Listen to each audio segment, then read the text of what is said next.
Barbie Forteza at David Licauco, sabay na lumabas sa McDo event, fans kinilig sa unexpected Barda moment. Chika Test Today. Hindi may kakaila ang saya ng event, masarap ang pagkain, masaya ang mga fans, at star-studded ang lineup.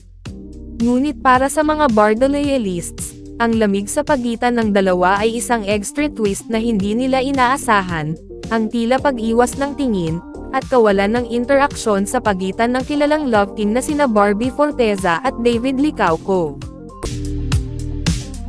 Tahimik man ang titigan, maingay ang tanong ng fans, may kilig pa ba sa Barda?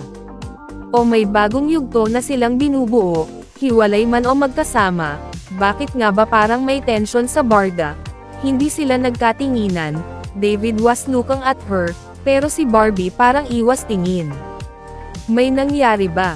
Hindi sila nagpapansinan pero ramdam mo, may kwento sa likod ng katahimikan, ilan lang ito sa komento ng mga fanay.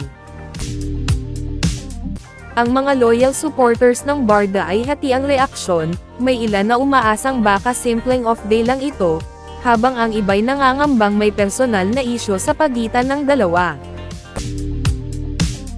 Inaasahan ng marami ang kilig-filled moments mula sa tambalang Barda, kapansin-pansin umano ang kawalan ng komunikasyon sa pagitan ng dalawa, at agad itong naging sentro ng usapan online.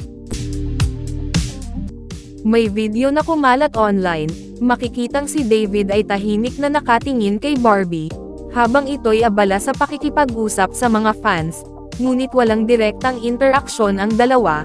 Agad nag-trend ang #World Egg Day at McDo, hindi lang dahil sa event, kundi dahil sa mga spekulasyon ng fans.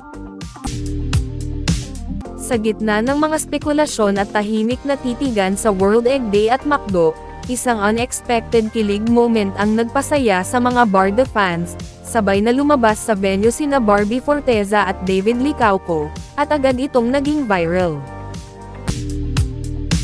Sa isang fan video na kumalat sa social media, makikitang magkasunod na lumabas ang dalawa mula sa event venue. Bagamat walang hawakan ng kamay o matinding interaksyon, sapat na ang simpleng sabay nilang paglalakad para magpasiklab ng kilig sa fans. Hindi sila nagpapansinan kanina, pero sabay silang lumabas. May something pa rin, yung simpleng sabay, pero ramdam mo ang chemistry. Barda is alive, David waited. Barbie smiled. That's all we needed, masayang komento ng fans. Ang tila lamig sa loob ng event, ang sabay nilang paglabas ay tila silent confirmation na maayos ang kanilang samahan, na kahit walang public display of affection. Para sa fans, sapat na ang simpleng sabay na paglalakad para maramdaman ang Barda magic. Ang event ay dinaluhan din ni Alden Richards, na nagbigay ng good vibes sa mga fans. Ngunit ang Barda exit scene ang naging highlight para sa maraming dumalo, isang simpleng sandali na puno ng kilig at tanong. Sa McDo, kahit simpleng sabay na paglabas, may kwento, si Barbie at David, tahimik man, pero sa mata ng fans, may damdaming hindi maitago. Tahimik man ang titigan, maingay ang kilig. Barda, still making hearts flutter.